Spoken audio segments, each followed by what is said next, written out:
Bonsoir à tous, merci d'être venus aussi nombreux. Alors nous avons le grand plaisir d'accueillir ce soir Michael Fossel pour une leçon sur la liberté. D'abord quelques mots pour vous présenter. Alors pour commencer, on ne peut pas manquer de rappeler que vous êtes né à Thionville, on a dû vous le dire déjà plusieurs fois, hein. Enfin, voilà, même si vous n'y avez pas grandi. Vous êtes ainsi un peu notre philosophe et nous avons des raisons d'en être fiers. Plus sérieusement, vous êtes aujourd'hui l'un des philosophes français les plus importants pour comprendre notre époque troublée et notamment les dangers que courent notre liberté et notre démocratie et la nécessité de la défendre. En effet, comme vous l'avez vous-même mentionné dans un entretien avec Adèle Van Rett, le souci de penser cette difficile liberté, selon les mots de Lévinas, est au cœur de votre travail. Vous le faites à la fois dans une perspective historique, par exemple dans votre ouvrage intitulé justement « L'avenir de la liberté », où en 2017, vous avez construit une histoire personnelle de la philosophie, de Rousseau à Hegel, et on trouvera sans doute des échos un peu dans votre intervention de tout à l'heure, ou dans votre livre plus récent, Récidive 1938, paru en 2019, où vous inquiétez des analogies et des résonances entre notre époque et cette année sombre. Mais vous le faites également, vous interrogez sur cette difficile liberté, dans une double démarche de diagnostic des menaces actuelles, qui pèse sur la liberté, notamment dans un ouvrage un peu plus ancien qui s'appelle « État de vigilance » sur la banalité sécuritaire, et en même temps de promotion de formes d'émancipation, comme dans votre dernier ouvrage « Quartier rouge », qui est paru l'année dernière, sur le plaisir et la gauche, qui fait écho à une réflexion un peu plus ancienne sur l'expérience de la nuit. Pour finir, vous n'êtes pas seulement l'auteur d'ouvrages importants pour éclairer notre époque, mais vous êtes également un professeur de philosophie, d'abord à l'université et aujourd'hui à l'école polytechnique, et un chroniqueur vigilant de notre actualité dans la revue Esprit et pour le journal Libération. Nous vous écoutons donc maintenant avec grand intérêt nous proposer une leçon sur l'avenir de la liberté, mais plus précisément une leçon qui va interroger le rapport entre l'individu libre et le citoyen autonome. Merci beaucoup pour cette présentation. Bonjour à tous et à toutes. Effectivement, c'est la première fois depuis 6 mois après ma naissance que je reviens dans cette ville, dans laquelle je n'ai donc pas de souvenirs particulièrement présents à l'esprit, mais c'est tout de même quelque chose d'assez émouvant de me dire que c'est dans ce contexte que j'ai ouvert les yeux. Mais je ferme cette parenthèse narcissique pour venir à la question. Je m'excuse un peu parce que comme on m'avait dit que c'était, enfin je m'excuse par avance, une leçon avec le caractère un peu officiel, ou imposant que cela a, effectivement, j'ai fait quelque chose comme une leçon, mais qui, j'espère, n'aura pas le caractère trop sérieux ou trop académique. Alors, individu libre ou citoyen autonome, je vais essayer de montrer, au fond, quelles sont les deux grandes doctrines de la liberté qui marquent l'époque moderne, et dans quelle mesure nos institutions, la manière dont est organisée notre société aujourd'hui, ou notre État d'ailleurs, correspond à l'une ou à l'autre. Mais avant cela, évidemment, il faut rendre peut-être à cette notion de liberté, j'imagine que c'est dans cet esprit aussi que les organisateurs de cette rencontre ont choisi ce thème, lui rendre son caractère concret, son caractère un peu charnel ou expérimental. La liberté, ce n'est pas un principe seulement, c'est aussi une expérience, ou une série d'expériences. Et évidemment, la liberté, a très longtemps, dans le triptyque républicain, liberté, égalité, fraternité, était à la fois, je dirais, le principal des trois termes, mais en même temps le parent pauvre. Le principal parce que c'est celui qui ouvre d'abord ce triptyque, et puis c'est celui sur lequel, en apparence, du moins, on peut être le plus aisément d'accord, à savoir d'accord sur le fait que nous sommes libres ou qu'à défaut, nous devrions l'être. Mais le parent pauvre aussi parce que précisément, comme la liberté apparaît comme quelque chose d'assez évident, la liberté, sa définition, c'est de pouvoir faire selon sa volonté. La première des définitions, celle qui est peut-être d'ailleurs la plus discutable, mais en tout cas du point de vue de nos croyances, la plus évidente, eh bien, on ne l'a pas tellement ou on l'a moins interrogée. Et au fond, on utilise beaucoup ce terme dans le débat public, mais rarement en le définissant. Alors que l'égalité, elle, d'emblée, pose des questions de savoir si c'est l'égalité totale, l'égalité mathématique, il faut à tout le monde la même chose, ou une égalité selon les mérites de chacun. Alors, la liberté est devenue un thème, je dirais, plus qu'un thème, une question d'expérience, en particulier, et je crois que c'est dans ce contexte que ce thème a été choisi pour cette rencontre, en particulier car il y a 3 ans, quasiment jour pour jour, c'était hier, il y a 3 ans, nous avons appris tous, là où nous nous situions, que nous allions en être privés dans sa dimension, je dirais, au moment du confinement, donc, puisque cela date du 16 mars 2020, dans sa dimension la plus élémentaire, celle qui paraissait absolument ne pas pouvoir poser de questions, à savoir la liberté de mouvement. Et quoi qu'on pense, il ne s'agit pas du tout ici de revenir sur la nécessité ou la difficulté ou le caractère acceptable ou pas de ces mesures, il reste que la liberté, on l'aperçoit au moment même où elle manque. Et comme nous n'avons pas été, pour la plupart d'entre nous, nous n'avons pas eu l'occasion d'être privés de liberté dans le sens pénal du terme, et tant mieux, eh bien, nous avons néanmoins tous fait l'expérience de ce que des choses évidentes, des gestes évidents, des mouvements évidents, le fait de sortir de chez soi, pouvaient devenir, dans des circonstances particulières, épidémiques en l'occurrence, pouvaient devenir problématiques du point de vue du droit, voire interdits plus qu'une fois par jour, 1 heure, à moins de 100 mètres de chez soi, etc. Bon. Autrement dit, je crois que l'expérience du confinement, ou l'exigence du confinement, l'obligation du confinement et tout ce qui s'en est suivi, a cessé ou a mis un terme à cette idée finalement que nous souffririons dans nos sociétés occidentales avancées d'un excès de liberté. Qu'au fond, nous serions en quelque sorte gâtés par l'histoire et que nous serions tellement libres que nous ne saurions pas très bien quoi en faire, au fond. Parce qu'effectivement, être libre, ce n'est pas encore une qualité suffisante pour nous orienter dans l'action. Encore faut-il, d'une certaine manière, pouvoir utiliser cette liberté, la manifester, et c'est là où on va toucher très vite à la politique.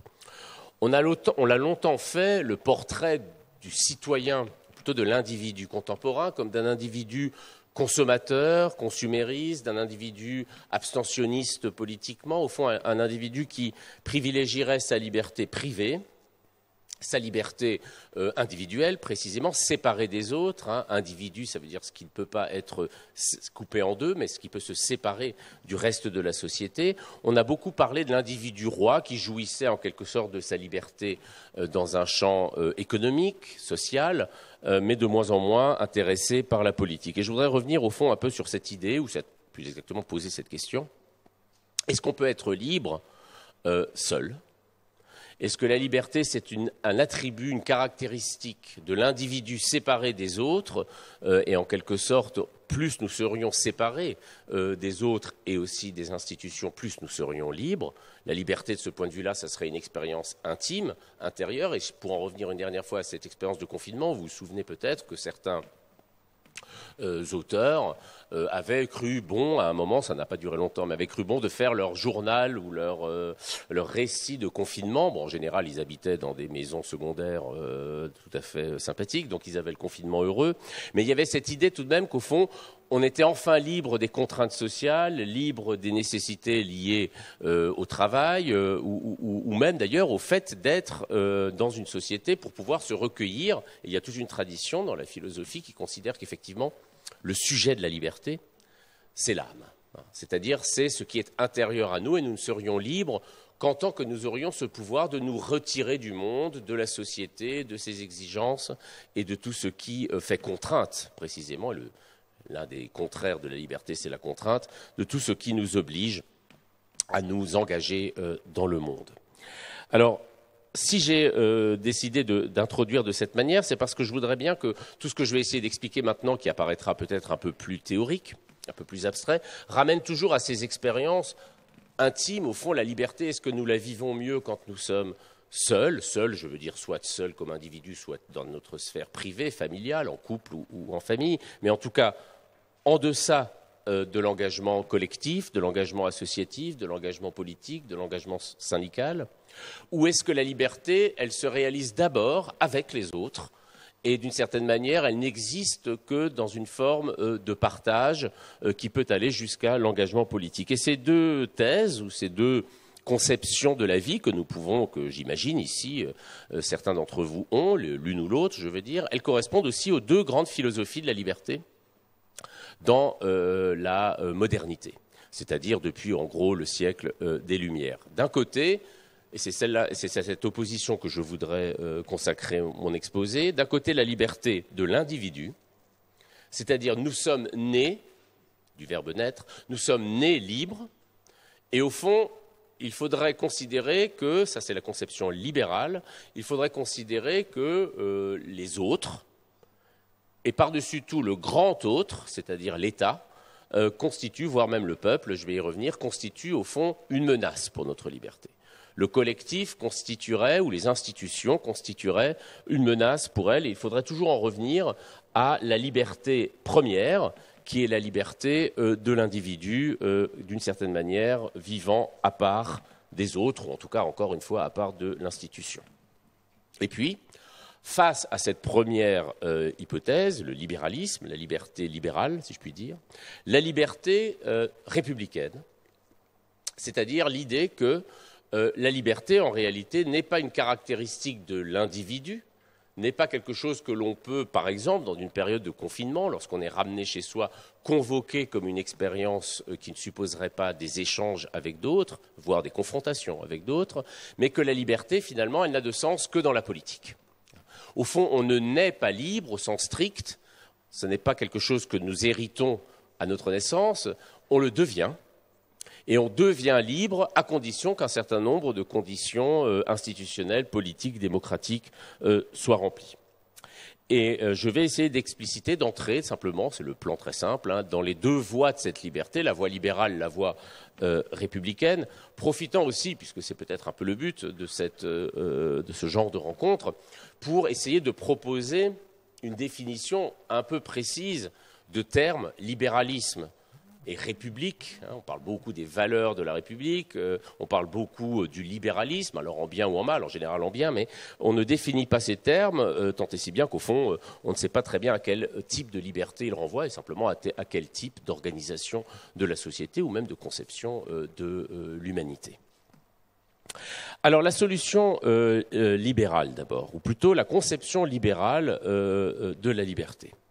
Alors là, sans rentrer dans des aspects évidemment historiques ou même d'ailleurs de l'histoire de la philosophie trop long, la conception libérale, je ne cacherai pas, d'ailleurs je vous le dis tout de suite, je préfère annoncer la couleur, ma préférence pour la seconde. Mais la seconde des versions, si je puis dire, mais avec cette petite clause de sûreté que, ce que je n'aurais peut-être pas fait il y a une dizaine d'années, que là je vais essayer de présenter la solution libérale, avec laquelle bon, j'ai un certain nombre peut-être de désaccords, mais parce que je finirai quand même là-dessus, dans les démocraties avancées, avancées mais peut-être parfois comme on dit la camembert, qu'il est avancé, un peu trop, dans nos démocraties avancées, nous ne sommes ni dans un système libéral, et on va se rendre compte au sens premier du terme, ni dans un système républicain.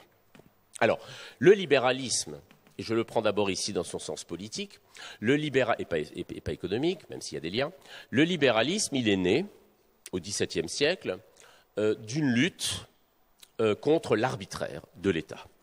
En particulier, pour citer quand même un ou deux auteurs, Locke du côté anglo-saxon, Montesquieu pour ce qui est de la France, sont des philosophes qu'on peut dire libéraux, au sens où ils constatent, d'abord empiriquement, je dirais, au moment de leur vie, de leur pensée, le despotisme ou la possibilité, en tout cas, de l'absolutisme monarchique, c'est-à-dire c'est contre l'idée de l'arbitraire royal. L'exemple que prend le plus souvent Montesquieu, c'est l'exemple des lettres de cachet, c'est-à-dire cette décision venue d'en haut du roi, en l'occurrence, qui pouvait mettre un terme à la liberté, donc arrêter des individus de manière totalement arbitraire, sans qu'il y ait donc de procès ni même d'enquête, les lettres de cachet. Et c'est donc contre l'arbitraire royal, contre l'arbitraire de la monarchie, que se constitue cette doctrine du libéralisme qui affirme que le fait premier, l'essence de l'homme, au fond, l'essence de l'individu, c'est précisément sa liberté, et qu'au nom de cette essence, eh bien, il fallait absolument trouver des institutions et surtout limiter le pouvoir de l'État pour garantir cette liberté. Au fond, pour les libéraux, la liberté de l'individu, elle naît avec nous, c'est donc une donnée de nature. Et l'État est un artifice, lui, qui tente en permanence de nous la restreindre.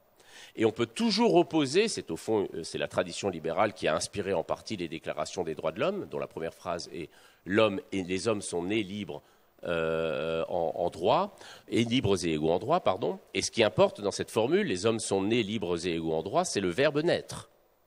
Puisque c'est un droit de naissance, nul n'a le droit de nous le restreindre. Et donc, de ce point de vue, la doctrine libérale, c'est une doctrine qui est défiante et méfiante à l'égard du pouvoir politique. Et quand elle est née dans un contexte où ce pouvoir politique, c'était le pouvoir royal, monarchique.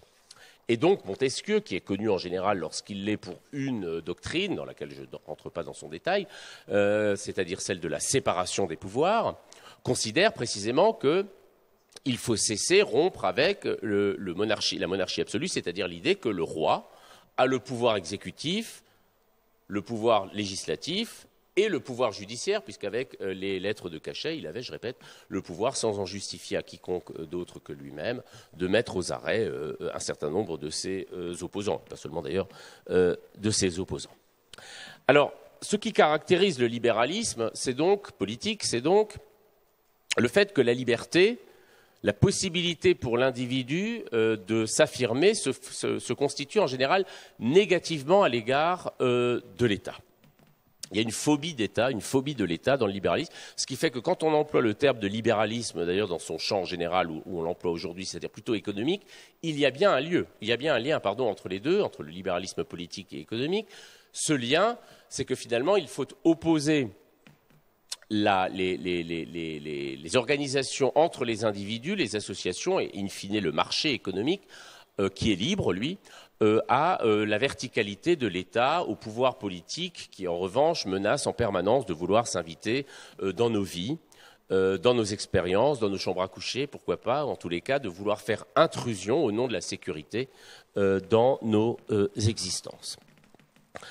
Alors, ce qui rend le libéralisme politique à la fois actuel et en même temps peut-être plus discutable, c'est qu'évidemment, la situation dans laquelle il est apparu au XVIIe siècle, c'est-à-dire celle où il avait en face de lui un pouvoir royal, monarchique, arbitraire, a laissé place, avec les Lumières, et puis dans une histoire qui est pour beaucoup celle de la France ou de la Révolution française, il a laissé place à une exigence démocratique. C'est-à-dire l'idée que cette fois-ci, c'est le peuple qui faisait la loi et non plus le roi. Et ce qui est intéressant de noter, c'est que les libéraux, ceux qui sont conséquents du moins, vont transférer leur défiance à l'égard du roi au peuple.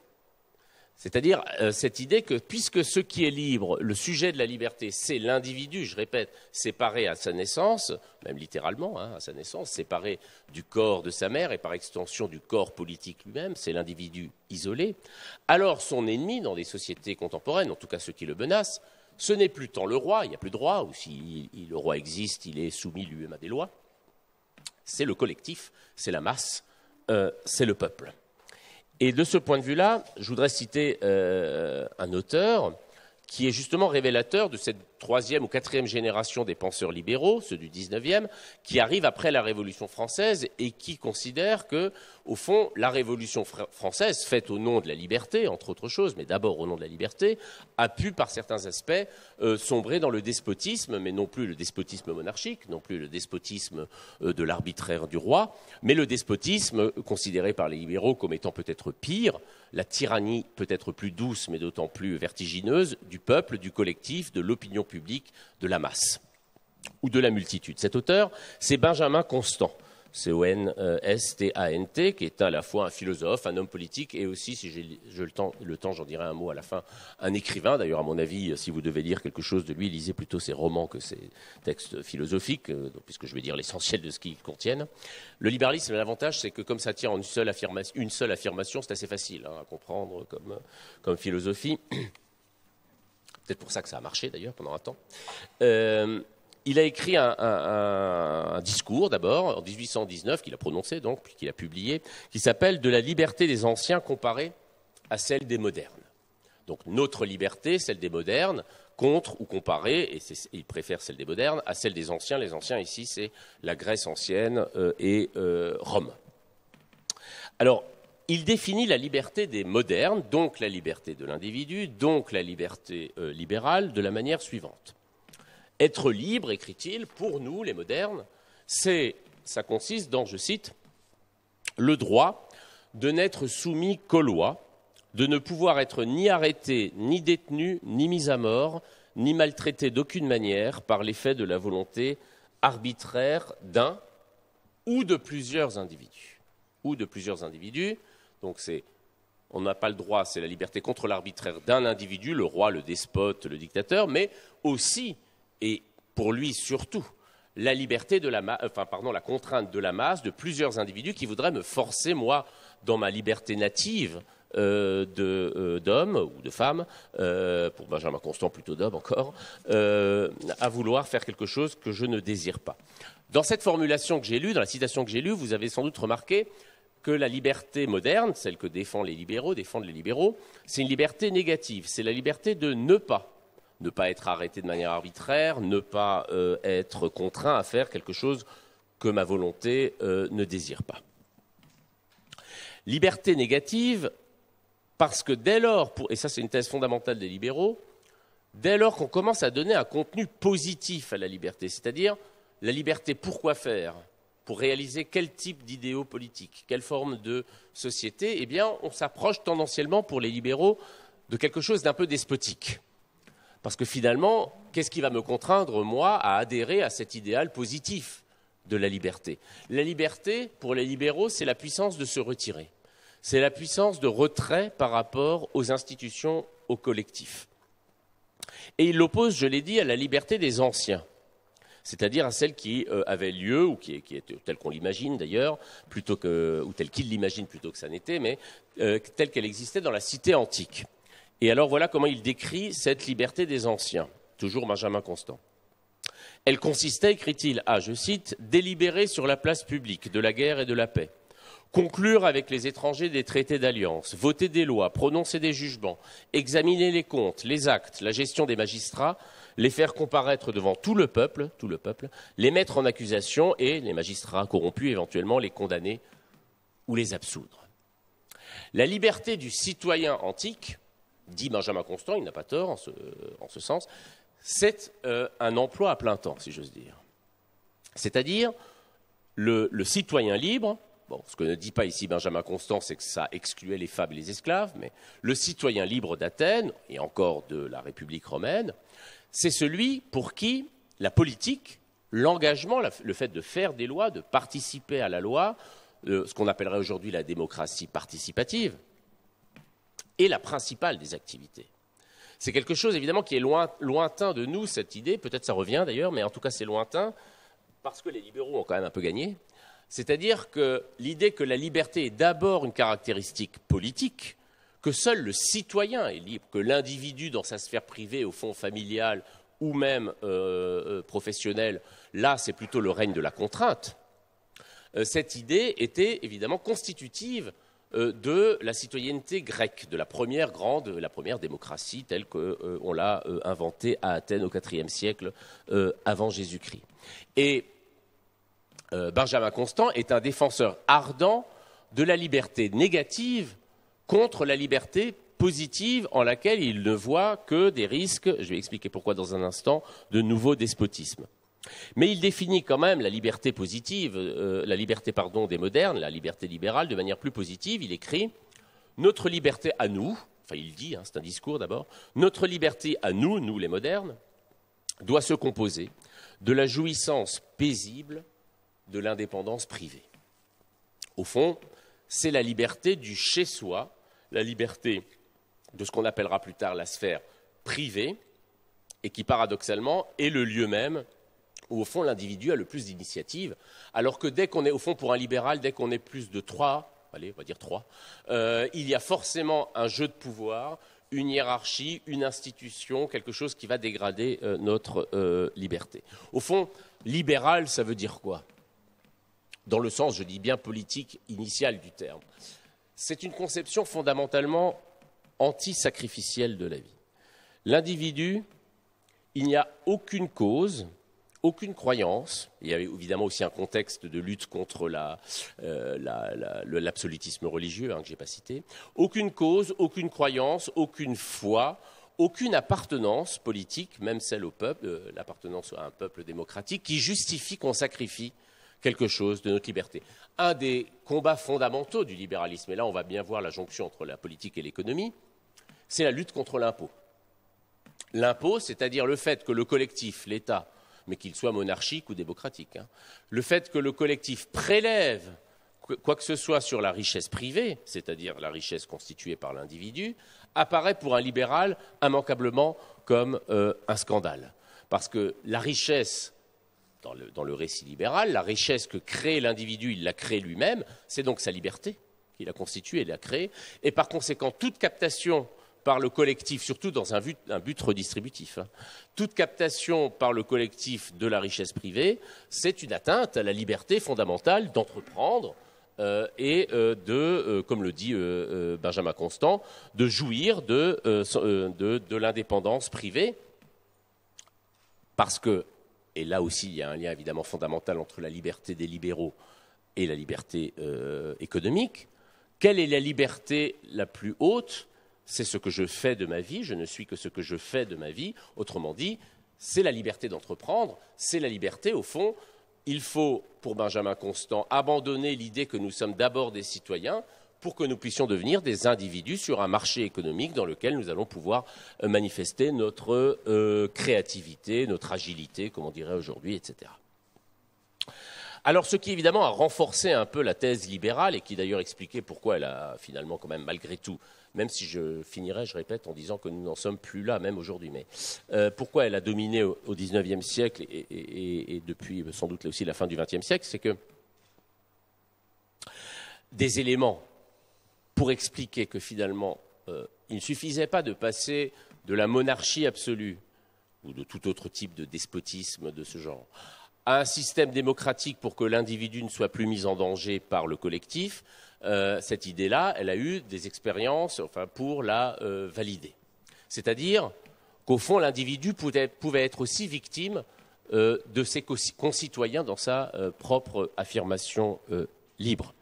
Benjamin Constant est intéressant parce qu'il écrit après la Révolution française. Et donc, il a en vue la terreur révolutionnaire de Robespierre, dans laquelle il ne voit que le fait d'avoir voulu refaire Athènes au XVIIIe siècle, d'avoir voulu forcer les hommes à s'engager en politique, à vouloir de nouveau sacrifier leur vie à une cause qui était supérieure à leur propre conservation ou à leur propre enrichissement. Donc c'est la vertu, mais au nom de la vertu républicaine. Robespierre, dit Benjamin Constant, a exigé la guerre, il a exigé l'obéissance inconditionnelle au peuple, la mystique du peuple, mais c'est tombé où cela a donné la terreur. C'est-à-dire qu'avec la terreur telle que lue, révolutionnaire telle que lue du moins par les libéraux, et c'est un thème qui va courir tout le XIXe siècle et qu'on retrouvera encore au XXe et encore aujourd'hui d'ailleurs, il y a cette idée qu'il faut se méfier de la politique. Se méfier des engagements populaires et politiques collectifs, parce que finalement, c'est ce lieu où on s'aliène le plus facilement, et où, au fond, en un sens, l'absence de liberté dans une république peut être pire que dans une monarchie, puisque finalement, dans une république, on nous demande de nous sacrifier nous-mêmes pour notre propre liberté, tandis que dans la monarchie, au moins, il n'y a pas cette fiction, parce que c'est pour le roi qu'on le fait. Au fond, pour Benjamin Constant, et il ne cesse de commenter une phrase de Rousseau, qui sera mon auteur dans une minute maintenant, quand je vais passer à la version républicaine. Rousseau a écrit, et il aurait mieux fait de s'abstenir, visiblement, parce que cette phrase est systématiquement citée pour justifier le fait que la liberté politique, au sens républicain du terme, c'est le premier pas vers le goulag, en tout cas vers la terreur. Il a écrit, dans le contrat social, il dit, mais qu'est-ce qu'on fera alors, je le dis d'avance, avant d'avoir parlé de Rousseau, mais qu'est-ce qu'on fera de ceux qui ne voudront pas être libres dans la citoyenneté, au sens d'être citoyen? Il écrit, on les forcera à être libres. Cette formule profondément paradoxale, sur laquelle se jette Benjamin Constant en disant ça, c'est Robespierre. On les forcera à être libres, c'est-à-dire s'ils ne veulent pas être ou soldats ou des bons citoyens ou participer à la vie de la cité de manière active ou être vertueux, eh bien, au fond, on les forcera. Et puis, s'ils ne se laissent pas forcer, on les décapitera. C'est ça que, en gros, veut dire Benjamin Constant. Et que, par certains aspects, d'ailleurs, a dit Robespierre, je ne nie pas. Mais afin d'emblée désactiver un peu la charge polémique de cette phrase, on les forcera à être libres.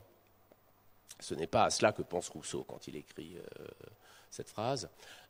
Il pense, et là on va venir maintenant à la liberté du citoyen, à la liberté républicaine, à la liberté qui n'est pas seulement celle de l'individu.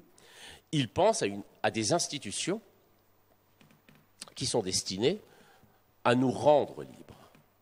Alors on forcera les individus à être libres, ça n'a pas de sens ou c'est contradictoire, si évidemment on dit qu'ils sont libres et qu'on les forcera à le devenir. Mais si liberté n'a pas le même sens dans la première occurrence et dans le deuxième, je vais m'expliquer, ça prend un sens. Par exemple, on peut très bien considérer, Rousseau considère, que nous naissons libres. De ce côté-là, il est d'accord avec les libéraux. Simplement, cette naissance ne nous donne pas encore la vraie liberté, c'est-à-dire la liberté comme autonomie. Autrement dit, on les forcera à être libres, et bien ma foi, plutôt que de penser directement au goulag, ou à la Bastille, ou à la décapitation des mauvais sujets, pensons à l'école obligatoire. On les forcera à être libres, ici les futurs citoyens, c'est-à-dire on rendra obligatoire la condition par laquelle ils deviendront libres, qui s'appelle l'éducation. Et ce n'est pas pour rien que Rousseau est aussi l'auteur du premier grand traité moderne d'éducation, l'Émile, c'est-à-dire qu'il considère qu'effectivement, même si nous sommes nés libres, eh bien, nous ne sommes pas nés avec la puissance de mettre en œuvre notre liberté. Souvent, on dit nous sommes tous nés libres et la liberté est de ce point de vue-là égalitairement répartie. Mais en réalité, Rousseau, et les républicains avec lui, voient bien qu'il y a, malgré l'universalité de la liberté, il y a des conditions qui font que certains sont plus libres que d'autres. Par exemple, ceux qui, à l'époque où il écrit, Rousseau évidemment, vont à l'école et ceux qui n'y vont pas. Ceux qui sont alphabétisés et ceux qui ne le sont pas. Autrement dit, il ne suffit pas d'affirmer abstraitement la liberté de l'individu séparé.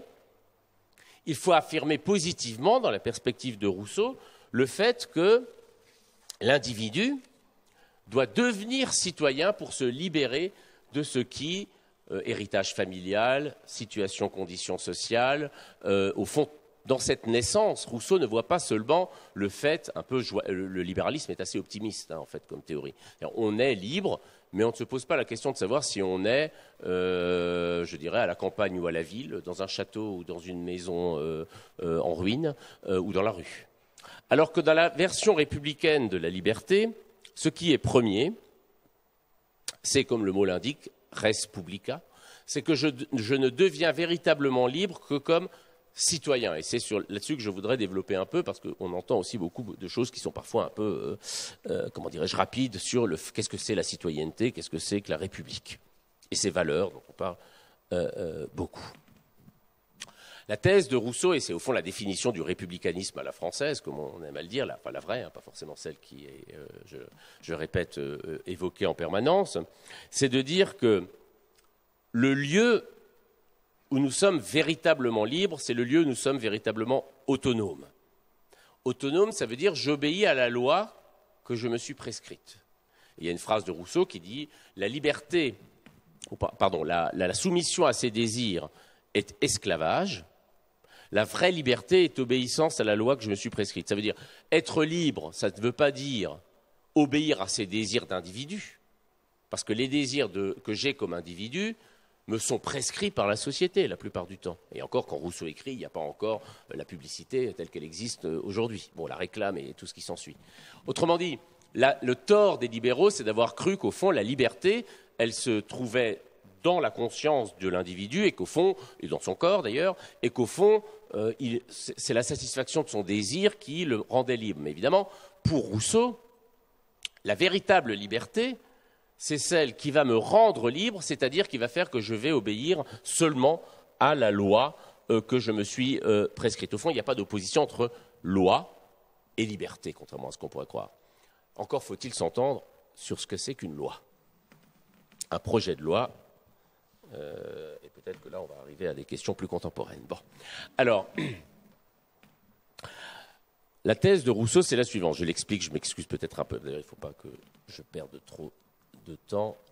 Il faut que je m'arrête à vers 45, c'est ça? Dans 10 minutes. On n'est pas rendu. Bon, on va tâcher. Alors, La thèse donc de Rousseau, c'est que nous devenons libres quand nous devenons citoyens. Qu'est-ce que ça veut dire être citoyen? Ça veut dire habiter, si je puis dire, dans une république. Donc qu'est-ce que c'est qu'une république? Une république, c'est une organisation de la société, de l'État, où le peuple est souverain. Donc là, vous voyez bien déjà que ça commence à effrayer le libéral. Le peuple est souverain, donc l'individu est esclave, en quelque sorte. Bon. Mais qu'est-ce que ça veut dire souverain? Aussi un terme qu'on emploie souvent. Ça veut dire celui est souverain, celui qui a le pouvoir en dernière instance, celui qui décide à la fin des fins. Pour Rousseau, c'est le peuple, pas le président, le peuple. Et qu'est-ce que ça veut dire que le peuple est souverain? Et je rajoute, qu'est-ce que ça veut dire que je ne suis libre que si je suis membre d'un peuple souverain? Ça veut dire que le peuple fait la loi. Le pouvoir souverain, ça doit être le pouvoir législatif pour le républicanisme, pas le pouvoir exécutif. Dans l'hypothèse de Rousseau, dans la thèse de Rousseau, dans la philosophie de Rousseau, et pas seulement de lui, de tous les penseurs républicains qui se réclameront ensuite de lui, aujourd'hui, pour prendre un nom, je ne sais pas s'il est très connu, mais enfin, il fait partie des philosophes les plus connus, les plus importants vivants, Jürgen Habermas, philosophe allemand, qui se réclame du républicanisme. Le pouvoir souverain, c'est le pouvoir, c'est-à-dire celui qu'a le peuple, c'est le pouvoir de faire la loi. Ce n'est pas le pouvoir exécutif. D'ailleurs, le peuple, au fond, n'a pas vraiment le pouvoir exécutif, c'est-à-dire d'appliquer la loi. Le gouvernement doit appliquer la loi. Il ne doit faire qu'appliquer la loi. Il ne doit pas faire la loi. Les institutions de la Ve République, hors de leur usage actuel même, mais les institutions de la Ve République, du point de vue de Rousseau, seraient une absolue aberration. C'est-à-dire, c'est le pouvoir exécutif qui fait la loi, et le pouvoir législatif a de temps en temps le droit de faire proposer une loi, mais enfin, à la fin des fins, c'est quand même le pouvoir exécutif qui fait la loi. Pourquoi c'est une aberration? Par rapport même à la liberté. Parce que c'est quoi le gouvernement? C'est une partie de la société. La partie de la société ne peut pas faire, une partie de la société, quelle qu'elle soit, ne peut pas faire la loi pour tous. C'est donc seulement le peuple qui peut faire la loi, parce que le peuple, faisant la loi, ou plutôt donc chaque citoyen étant invité à délibérer sur la loi, sait que cette loi va lui être appliquée. Ça, c'est la condition, s'il faut retenir qu'une seule chose de la doctrine libérale, c'est celle-ci. La loi, elle vient de tous et elle s'applique à tous. Ça veut dire, quand nous délibérons, nous sommes censés délibérer, nous, nos représentants. Pour Rousseau, il ne faut même pas de représentants, c'est plus radical, mais je laisse de côté. On pourra y revenir si vous voulez dans la discussion. Mais, parce que si on a un représentant, il y a toujours tendance à ce qu'il s'autonomise par rapport à notre volonté. Bon, ça peut arriver. Mais admettons, il est donc pour, je le dis quand même, parce qu'on dit, mais du coup c'est irréalisable, il est pour ce qu'on appelle, Rousseau, il a donné ça, d'ailleurs, allez savoir pourquoi, il a écrit un projet de constitution pour la Corse. Il est tout de suite allé au plus difficile. Il a proposé un mandat impératif. C'est-à-dire, on peut bien, quand même, dans des grandes cités, on ne peut plus avoir, justement, comme à Athènes, on se réunit sur la place et on délibère. Bon, il faut bien des délégués, mais on les délègue avec un mandat impératif, c'est-à-dire on vous délègue pour ça, pour cette mesure, pour ce type de mesure. Et si vous ne remplissez pas cette mesure, vous êtes destitué. Hein. Bon, là aussi, Benjamin Constant dira, voilà, destitué, puis décapité. Bon, voilà. Ça a été un peu comme ça hein, à un moment, mais enfin. En tout cas, il faut que le peuple garde ce pouvoir législatif pour la raison suivante. Si celui qui fait la loi, par exemple le gouvernement, enfin n'importe quelle particularité, d'emblée peut penser qu'elle ne va pas s'appliquer à lui, alors, chose impensable, hein, c'est un peu comme si en France, quelqu'un qui avait un compte en Suisse était ministre des Finances. Bon, ça n'est jamais arrivé, heureusement, rassurons-nous. Bon. Mais enfin, si en faisant la loi, on a l'idée qu'elle ne va pas s'appliquer à soi, alors la vanne est ouverte pour l'injustice. Il ne faut pas oublier, là, finalement, j'aurais peut-être dû commencer par ça, ces grandes questions de la liberté aujourd'hui, qu'est-ce que c'est qu'un peuple, l'État dans la modernité. Elles apparaissent dans la modernité, c'est-à-dire à un moment où il n'y a plus d'évidence de ce que c'est que le bien, où la croyance en un Dieu, où la conviction dans la justice, la définition, je veux dire, de la justice, n'est plus partagée universellement. Autrement dit, il faut construire, il faut penser, il faut définir librement, justement, ce qui n'est plus évident, ce qui n'apparaît plus évident. Autrement dit, comment faire pour avoir des institutions justes? Réponse de Rousseau, si ceux qui font la loi savent, si elle vient de tous et s'applique à tous, c'est-à-dire si ceux qui la font savent qu'elle s'appliquera ipso facto à eux, il n'y a aucune raison que la loi puisse être injuste, puisque personne ne veut l'injustice pour soi-même. au fond, à chaque fois qu'il y a injustice, c'est parce qu'il y a un écart entre l'origine de la loi et son application. Lorsqu'on commence à faire des exceptions, lorsqu'on commence à penser, puisque je parlais des impôts, tiens, typiquement, des niches fiscales. On élabore des lois et en même temps, on envisage d'emblée un certain nombre de personnes pour lesquelles ces lois ne vaudraient pas. Autrement dit, pour Rousseau, il faut faire en sorte que, c'est une de ses formules, dans l'État, chacun s'unisse à tous et n'obéisse pourtant qu'à lui-même et reste aussi libre qu'auparavant. Être citoyen, c'est certes, comme on le dit souvent, privilégier l'intérêt général sur son intérêt particulier. C'est ça la différence avec les libéraux. Il y a un côté, on peut dire, sacrificiel, effectivement. Il va falloir que le citoyen renonce à une partie, peut-être, surtout s'il est un peu dans les classes aisées, on va dire, à une partie de ses privilèges. Mais pas parce qu'il serait, je dirais, masochiste, parce que c'est la condition même de la justice que de faire des lois qui, je le répète, s'appliquent à tous et viennent de tous. Alors, un mot quand même, viennent de tous.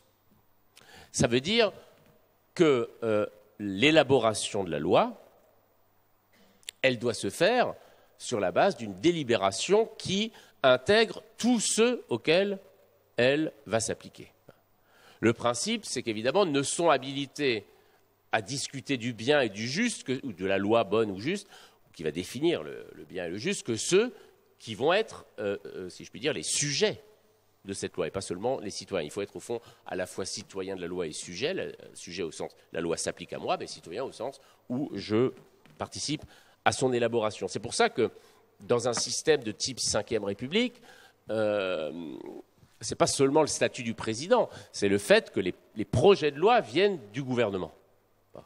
Ce qui est absolument horrifiant pour un républicain bontain. C'est pour ça, méfiez-vous quand on vous dit les valeurs de la République, 49.3, tout ça, d'accord. Bon. Alors, parce que là, bon, le 49.3, c'est pas la peine de dire. Là, il y a en plus du fait que c'était un projet de loi du gouvernement, le fait que là, on ne fait même plus voter les gens. Enfin, on ne fait plus voter les représentants. Donc là, vous voyez, la boucle est bouclée. Alors, la loi vient de tous et s'applique à tous. Cette double universalité est la condition de la liberté, c'est-à-dire de la véritable liberté, de l'autonomie, obéir à ce à quoi j'ai adhéré, et pas seulement obéir, évidemment, à mon propre désir. Alors, deux remarques finales. Évidemment, il faut être bon joueur, essayer de l'être. Il y a des éléments historiques particulièrement dramatiques, enfin, je veux dire, tragiques même du XXe siècle, qui ont plaidé en faveur de la thèse libérale. Si le présupposé de cette thèse, comme je l'ai dit, c'est de dire mais la démocratie, le collectif, le peuple, justement, peut être en quelque sorte négatif pour sa propre liberté. Il y a des suicides constitutionnels, on en a eu dans l'histoire, le plus célèbre évidemment, c'est 1933. Bon. C'est-à-dire le choix par le peuple de la négation, le choix libre de la négation de sa liberté. Et alors, il faudrait revenir sur les circonstances de 1933. On dit souvent que ça a incriminé la démocratie. Bon, c'est plus compliqué que ça. Mais enfin, il est un fait qu'une majorité relative, mais importante, d'Allemands a choisi un régime qui, pour le coup, évidemment, à aucun titre ne pouvait se prévaloir de la liberté. D'ailleurs, c'est intéressant de voir que, dans le débat constitutionnel qui a eu lieu en Allemagne après la Deuxième Guerre mondiale, qui va donc donner naissance à la Constitution allemande, telle qu'elle existe toujours, parce qu'il y a la loi fondamentale de Bonn, qui est adoptée en 1949. Les juristes qui se réunissent après la Deuxième Guerre mondiale, qui pour la plupart sont d'anciens émigrés, qui ont dû fuir le nazisme et qui tentent de rebâtir une société démocratique en Allemagne, se posent la question de savoir comment ça a été possible, un tel suicide populaire, en quelque sorte, et démocratique. Et ils ont remarqué que la constitution de Weimar, celle qui précédait donc le Troisième Reich, était une constitution plutôt de type républicaine, c'est-à-dire le peuple est souverain, et si le peuple est souverain, il peut abolir, comme disait Rousseau pour le coup, ce que le peuple a fait, il peut le défaire, donc il peut abolir, il peut changer de constitution. Et il y avait un article, je ne sais plus quel est son numéro, dans la constitution de Weimar, qui disait le peuple, alors on va voir comment, mais le peuple peut décider de suspendre les droits constitutionnels, puisqu'il est libre, il est souverain. Et il faut savoir qu'il n'y a jamais eu de constitution en Asie. En réalité, c'est impossible. D'ailleurs, c'est un régime qui est trop instable, contrairement à ce qu'on pourrait penser, puisque il faut toujours choisir. C'est le Führer qui choisit à n'importe quel moment et de manière totalement arbitraire qui a quel pouvoir. Donc, il ne peut pas y avoir de constitution, c'est-à-dire ce qui donne un ordre. Donc, ils ont suspendu simplement. Pendant 12 ans, il y a eu une suspension, un droit d'exception, d'ailleurs, un état d'exception, les principes constitutionnels. Et pour ça, il faut que le peuple le fasse. Donc, qu'est-ce qui s'est passé? Je vais vite. Il y a deux manières, soit par référendum, soit les 2/3 du Congrès. Bon, Hitler a fait les deux. Hein. Il a réuni le Congrès, le Congrès, il a réuni le Reichstag, pour la dernière fois d'ailleurs, qui s'est suicidé. Bon, il avait déjà envoyé les communistes en prison, les socialistes avaient le couteau sous la gorge, mais enfin, les 2/3 du Congrès. Puis il a fait c'est la dernière fois que les Allemands ont voté sous le Troisième Reich, un plébiscite. Oui ou non au plein pouvoir à Hitler. C'est pour ça qu'en Allemagne, vous ne verrez plus, qui est un système maintenant libéral, vous ne verrez jamais de référendum. Ils ont un souvenir un peu... donner le pouvoir au peuple comme ça, sans médiation. Alors ça, c'est une thèse pro-libérale en un sens. C'est-à-dire, il faut limiter la liberté du peuple pour sauver ou sauvegarder celle de l'individu. Le système américain, juridique, est absolument libéral, en ce sens aussi, en ce sens seulement d'ailleurs, parce que la Cour constitutionnelle, les juges, là on est chez Montesquieu, a un pouvoir considérable par rapport même, on l'a bien vu récemment avec la remise en cause du droit à l'avortement, par rapport au législatif. Cela étant, si on prend les choses au niveau maintenant, et je finis là-dessus, plus profond au fond à mon avis, parce qu'après c'est de l'agencement institutionnel, là-dessus on peut discuter bien sûr. C'est quoi la différence fondamentale entre la liberté des libéraux et la liberté des républicains? Dès lors, je précise que du point de vue de la liberté, ça serait bien aussi d'être un peu plus libéraux que nous le sommes. Nous sommes, à ce moment, à mon avis, ni vraiment libéraux, ni vraiment républicains. Bon. La différence fondamentale, c'est que la formule maîtresse, je dirais, du libéralisme, c'est celle qu'on entend d'ailleurs souvent, c'est la liberté des uns s'arrête là où commence celle des autres. C'est la conception de la liberté de l'individu qui, donc, doit en permanence... Comment la limiter, du coup? On doit la limiter uniquement au sens où il ne faut pas qu'il y ait un empiètement trop grand de la liberté des uns par rapport aux autres. Mais si on réfléchit à cette formule, la liberté des uns s'arrête là où commence celle des autres, on voit bien que nous sommes dans une conception de la société, bon, pourquoi pas, mais où on a des individus séparés les uns des autres et il faut faire en sorte qu'au fond, ils ne se rencontrent pas sous le mode de la violence. Donc au fond, il faut limiter toujours la liberté à la possibilité d'empiéter sur celle des autres. C'est une conception, encore une fois, négative de la liberté. Comment est-ce qu'on pourrait définir de ce point de vue, alors la liberté des républicains? Je dirais, pour les républicains, la liberté des uns commence là où commence celle des autres. On n'est jamais libre seul. La liberté, c'est une élaboration politique qui passe par le débat, la confrontation, la délibération.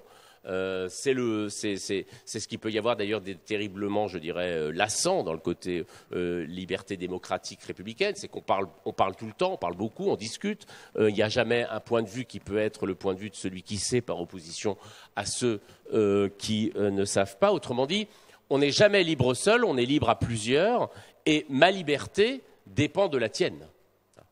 La liberté ne peut pas être, au fond, faire l'objet d'une jouissance privée, précisément, comme le disait Constant. Entre ces deux doctrines modernes, qui ont un point commun, évidemment, je n'ai pas parlé ici ni du fascisme, ni du stalinisme, ni des conceptions qui ne font pas du tout de la liberté un principe. J'ai parlé des deux grandes conceptions modernes qui mettent la liberté à leur principe. Entre ces deux doctrines, il y a des accommodements possibles. Il est tout à fait certain qu'on ne peut plus considérer simplement que par voie référendaire, en tout cas, on peut discuter, moi je ne suis pas convaincu qu'on puisse admettre encore que pour voie référendaire, un peuple décide de sa propre suppression comme peuple démocratique. Autrement dit, on peut admettre, ce qui serait libéral, qu'il y a des principes, par exemple les droits de l'homme, qui ne relèvent pas de la décision du peuple. Même si un peuple voulait les abroger, il ne le pourrait pas parce que ce faisant, il se suiciderait comme peuple de citoyens. Bon. Mais néanmoins, conserver de la tradition républicaine, ce qui fait qu'elle correspond à une expérience de la liberté, et pas seulement à une affirmation abstraite de celle-ci, c'est le fait que cette liberté, peut-être ce que nous faisons là, pour l'instant je parle tout seul, hein, mais vous allez avoir la parole si vous le désirez, le fait de la confrontation, de la délibération, au fond, de ne pas considérer la liberté comme une caractéristique de l'individu, mais comme quelque chose de relationnel, comme quelque chose qui s'établit dans un lien avec les autres, y compris en impliquant la confrontation. On a beaucoup parlé ces derniers temps du fait d'accepter ou de ne pas accepter le débat, mais le problème, c'est de savoir si accepter le débat, ça n'est valable que quand on est d'accord avec un gouvernement. Bon, et accepter le débat, c'est accepter que le débat ayant eu lieu, qu'à un cas, chaotiquement, mais la liberté, hein, ça implique un peu de mouvement. Bon. Mais une fois qu'il a lieu et que le vote n'est pas peut-être ce qu'on avait espéré, finalement, il faut tout de même y aller. Bon, pour ne prendre qu'un seul exemple au hasard. Donc cette liberté, c'est que cette liberté ne se joue pas dans le repli sur soi et ses propres intérêts, mais dans une forme de partage, et pas de manière idyllique, je le répète, avec aussi des éléments de confrontation. Et tout simplement parce que, et je m'arrête là, l'idée qu'on est libre seul, c'est-à-dire en se retirant du monde et des institutions, ça nous renverrait à cette liberté des confinés dont certains ont profité, tant mieux pour eux, elle est peut-être quand même largement illusoire. Parce que nous n'en sommes plus à une époque où, précisément du fait de la multiplicité des connexions que nous avons avec le monde, même quand on est seul chez soi, on est encore connecté au monde par toute une série d'instruments techniques, qu'on le veuille ou non. Par conséquent, l'idée qu'on puisse se replier dans un archipel de la jouissance paisible et privée, comme le disait Benjamin Constant, cette idée est devenue largement illusoire. Nous sommes de plein pied dans la société que nous le voulions. C'est l'un des éléments fondamentaux de ce qu'on appelle, à tort ou à raison, la globalisation et la mondialisation. C'est que désormais, ce n'est plus seulement la liberté des uns à mes côtés qui dépend de moi ou dont je dépends. C'est une liberté, c'est la liberté aussi du paysan indien, de la possibilité de ce qui se passe en Ukraine, pour prendre un exemple. Donc, au fond, cette interconnexion fait que cette liberté, pour la construire, pas seulement pour la préserver, comme diraient les libéraux, mais pour la construire, comme diraient les républicains, pour qu'elle devienne effective, eh bien, cela se fait par la confrontation avec les autres plutôt que par le repli sur soi. Voilà, je vous remercie.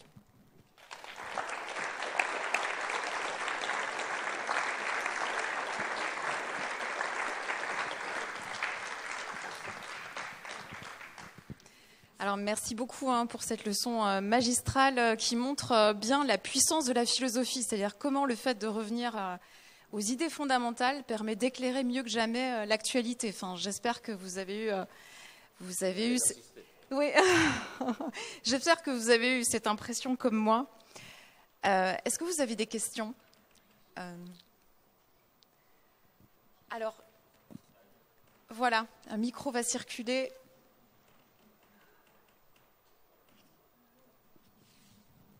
Par là-bas.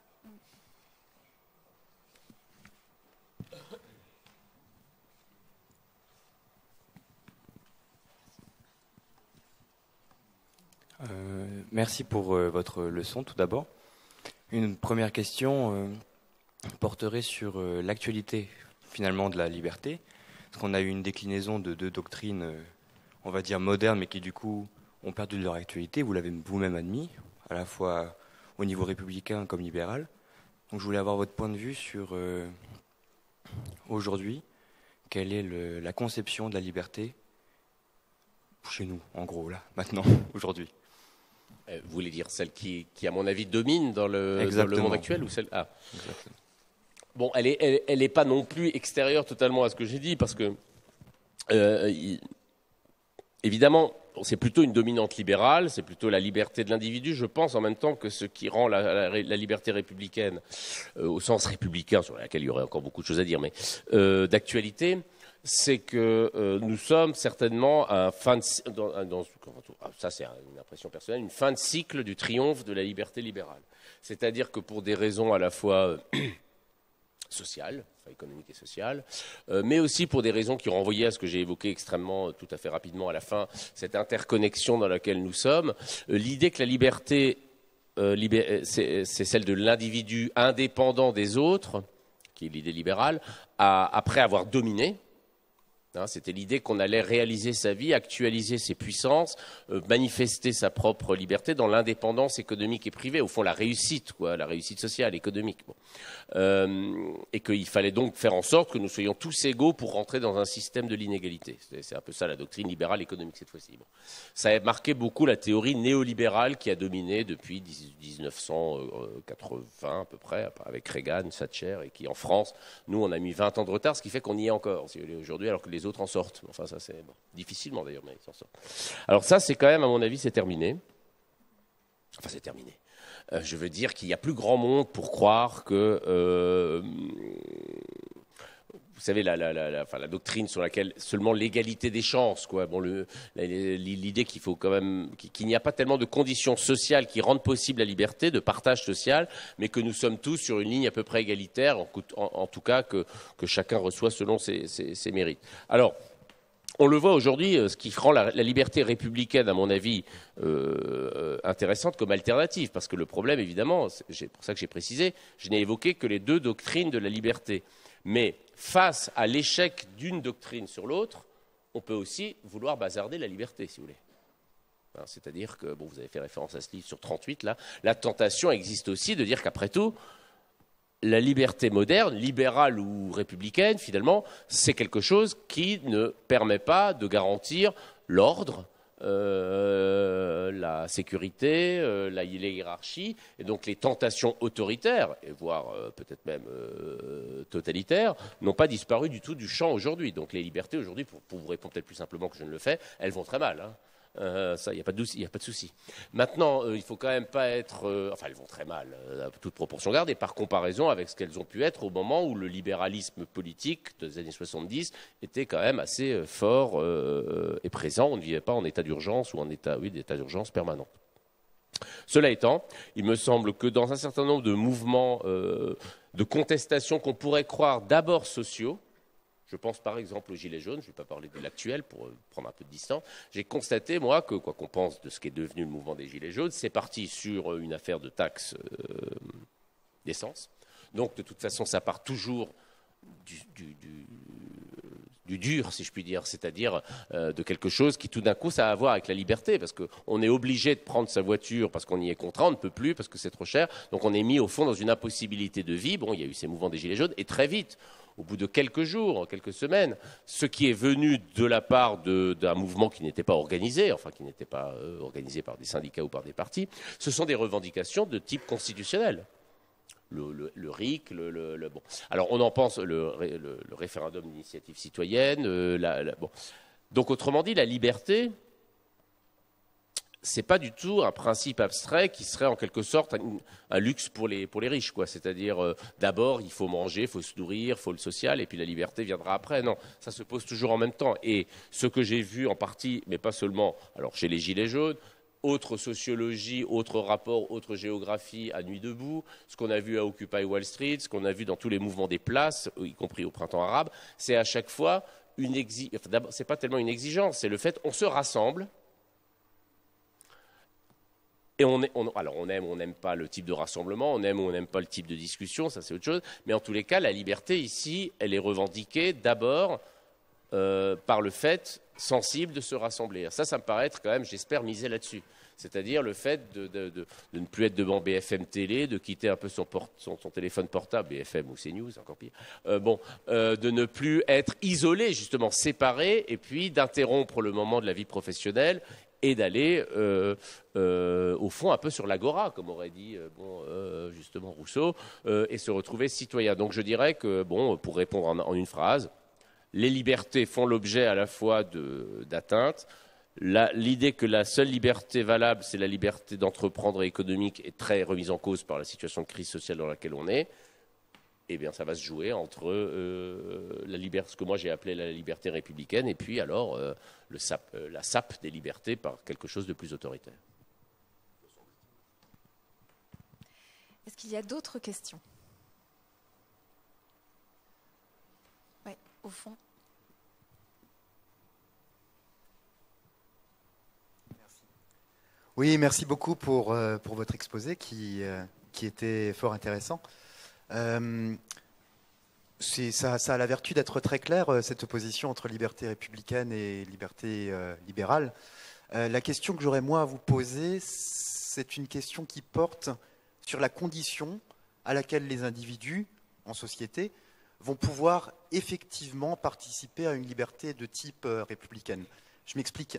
Je comprends bien que vous soutenez la liberté de l'individu autonome qui se soumet à sa propre loi, donc, comme c'est le cas chez Rousseau, ou alors comme c'est le cas chez Habermas, qui pourra décider ou qui pourra discuter avec les autres à condition d'être lui-même soumis à la loi, bref, comme le voile d'ignorance chez Habermas.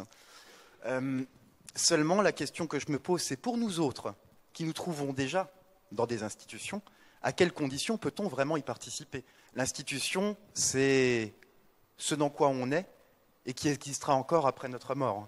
Autrement dit, quelque chose qui existe toujours déjà et qui existera encore après. Donc la question que je me pose, c'est moi, en tant qu'individu, vivant dans une société, ma liberté vécue, c'est aussi d'être soumis à une institution qui va être, pour ainsi dire, une sorte de plateau qui est au-dessus de moi et à laquelle je vais avoir du mal à participer. Autrement dit, un sentiment vécu d'hétéronomie, quand bien même, et ce n'est pas le cas dans notre société, mais quand bien même je vivrais dans un contrat social parfait, j'aurais encore ce sentiment d'hétéronomie. Alors la question que je me pose, c'est à quelles conditions est-ce possible? Ou pour aller plus loin, et pour radicaliser la question, est-il vraiment possible qu'il y ait une liberté vécue dans le cadre d'institutions? Ou alors, faut-il, dans ce cadre-là, faire une sorte de mélange? Ou, comment dire, faut-il admettre que cette liberté républicaine n'est pas possible en dehors d'une capacité de l'individu à s'opposer à des institutions qui existent déjà, peut-être à la limite pour former de nouvelles institutions? Merci. Bon, vous posez la question de l'anarchisme, en fait. C'est-à-dire, et vous faites bien de la poser, parce que c'est une question qui se pose aujourd'hui dans les mouvements politiques, qui ne sont pas tellement, qui passent un peu sous les radars de la grande presse, mais enfin la grande presse, la presse, la presse, quoi.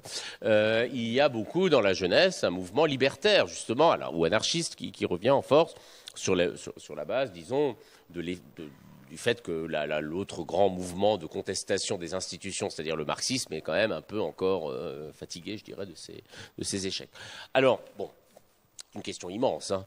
Maintenant, je répondrai dans vos termes, c'est-à-dire, vous dites, nous sommes pris dans des institutions qui sont là avant nous et qui seront là après nous. Autrement dit, il est très difficile, parce que vous avez tout à fait raison de dire que pour les républicains, c'est dans les institutions démocratiques et républicaines, certes, mais dans les institutions qu'on se libère, ou par les institutions qu'on se libère. J'ai pris l'exemple de l'école. Bon. Alors, on peut être anarchiste. Enfin, on peut tout être, de toute façon, mais la difficulté, c'est de... Enfin, plutôt, pas la difficulté, mais l'hésitation que j'aurais, il y en aura d'autres, mais c'est de considérer d'emblée que les institutions se définissent comme vous l'avez fait, c'est-à-dire comme une sorte de pétrification de nos libertés et qui nous précède et qui nous suivra. Alors ça, c'est la conception dont les institutions existantes veulent nous convaincre, évidemment.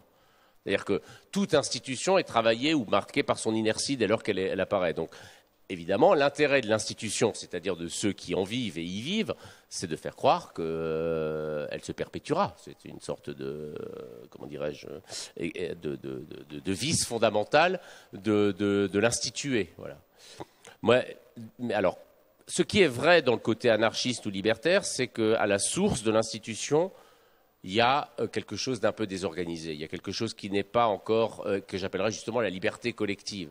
Les institutions de l'État telles qu'elles existent encore aujourd'hui pour certaines d'entre elles. Par exemple, tiens, moi je travaille à l'école polytechnique. L'école polytechnique, elle est, comme toutes les grandes écoles, devenue tout ce qu'on peut dire en termes, je dirais, de promotion de l'élite par l'élite, etc. Bon, bah, elle a quand même été fondée en 1794, hein, la période que Benjamin Constant considérait comme l'ignominie de l'ignominie. Je veux dire, il y a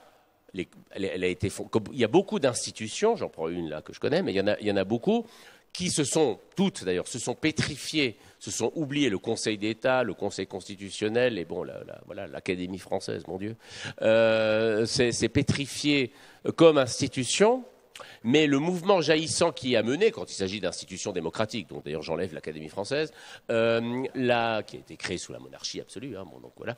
Mais cela étant, les autres, au fond, il n'y a pas de raison de ne pas ramener dans l'institution, dans le cœur des institutions, le caractère, si je puis dire, un peu anarchisant qui a donné naissance. Je ne sais pas si je suis clair. Là où on devient vraiment anarchiste et pas républicain, c'est quand on dit que la contestation des institutions doit se faire pour un système, enfin pour un mode de vie sans institutions. C'est-à-dire pas des institutions non plus alternatives. Bon, là, évidemment, moi, je ne suivrai pas parce que, bon, d'abord, pour le coup, ça, c'est pas seulement que je dirais que c'est impossible ou que c'est improbable ou qu'on ne peut pas vivre sans institutions. C'est que je pense que la liberté, elle présuppose justement des institutions. Enfin, elle est le pouvoir d'instituer. Instituer, ça ne veut pas simplement dire créer un énième organisme. Ça veut dire se réunir, décider, et pas seulement délibérer. Vous avez cité Habermas, c'est vrai que lui, on parle beaucoup chez lui, mais à la fin, il faut décider quand même. Il ne s'agit pas seulement le peuple n'est pas là juste pour discuter. Ce n'est pas le grand débat des Gilets jaunes, hein, après les Gilets jaunes. On ne discute pas simplement. On discute pour décider. Et la décision collective doit être suivie des faits. Pour ça, il faut malgré tout des institutions. Institution, je ne le prendrai pas au sens immédiatement hiérarchique. Là, ici, c'est une institution en un sens. C'est-à-dire, alors ça pourrait devenir anarchiste, ça serait très, très sympathique sans doute, mais néanmoins, il y a une... la première des institutions, c'est le langage, en gros. Bon. C'est-à-dire, c'est ce par quoi il y a quand même entre nous quelque chose qui nous unifie, qui alors, en un sens, est plus grand que nous, ici, le langage, mais qu'on peut quand même modifier. N'importe quelle institution, même le langage peut être modifié. Après tout, dans une démocratie, pour prendre un exemple, on discute de savoir s'il faut faire l'écriture inclusive, s'il faut mettre il et elle, il faut dire bonjour à tous et à toutes et pas simplement... Bon, tout ça, ça énerve beaucoup de gens conservateurs. Bon, très bien, pourquoi pas. C'est vrai qu'on ne peut pas non plus transformer la langue comme institution comme on veut.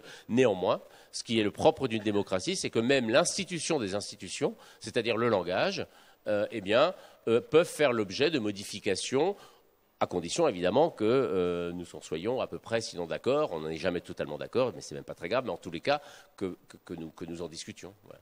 Et donc de ce point de vue-là, je n'ai pas un grand... dans les institutions de la Ve République, je pense que ça s'est senti dans ce que j'ai dit, je n'ai aucune confiance, ça c'est clair. Elles, il faut les changer, bon, à mon sens, hein, c'est à mon avis. Hein, bon, voilà. Je parle de leur caractère présidentialiste ou monarchisant. Bon. Mais... en vue d'autres institutions. Voilà, c'est pour ça que je vois bien, même chez mes étudiants, bon, et en tout cas dans la jeunesse d'aujourd'hui, il y a, et je peux le comprendre, une dimension vraiment, un retour de l'anarchie comme vecteur de la contestation, auquel j'adhère. Enfin, je peux que j'adhère ou pas, mais enfin, c'est déjà bien de contester, mais je n'irai pas jusque-là parce que je pense que je tiens trop à cette idée, au fond, de la construction de quelque chose de commun qu'on peut appeler institution, même si le mot institution, évidemment, n'est pas forcément toujours très excitant à prononcer ou à vivre.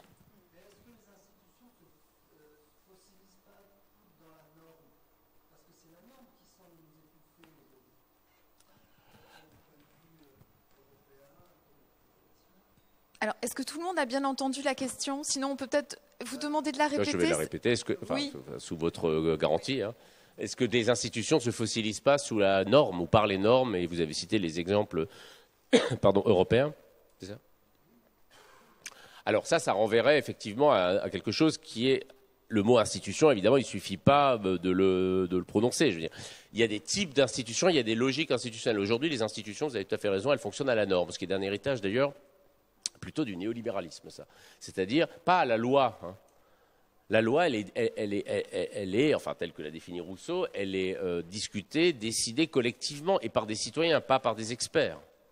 La norme, en général, elle est, bon, chacun le vit et le subit dans son métier aujourd'hui, puisqu'on sait très bien qu'une des raisons, d'ailleurs, ça explique pourquoi les gens ne veulent pas, en plus du reste, travailler 2 ans de plus, c'est qu'on s'est fait littéralement par des institutions récentes, souvent, toute la vie professionnelle s'est faite contaminée, si je puis dire, par l'exigence de normes, c'est-à-dire remplir des tableaux Excel, devoir justifier de son travail au lieu de le faire, en quelque sorte. Bon, je le vois à un niveau qui est le mien très privilégié, hein, mais même dans l'enseignement supérieur, bon, maintenant, la recherche particulièrement, bon, on est pris, qui est une institution, hein, on est pris dans cette logique de la comptabilité, d'une certaine manière, hein, pas seulement qu'il faut dépenser et justifier sa dépense, mais qu'il faut, il faut justifier n'importe quelle recherche par sa potentialité de gain. Et bon, des métiers qui sont devenus beaucoup plus pénibles, on sait très bien que, en particulier dans le champ médical maintenant, même les infirmières, les médecins sont obligés de passer un temps fou avec des institutions comme la norme. Mais précisément, c'est un bon exemple, c'est que on peut aussi penser à des institutions qui sont orientés par la liberté et par la loi plutôt que par la norme, c'est-à-dire par des règles qui viennent de l'extérieur, qui sont expertisées, qui sont technocratiques et qui ne font l'objet d'aucune délibération, puisqu'en général, dans les métiers auxquels je pense, c'est-à-dire la plupart des métiers aujourd'hui, c'est du jour au lendemain et sans explication ni justification qu'on nous explique qu'à partir de maintenant, il va falloir procéder selon tel process, comme on dit d'ailleurs.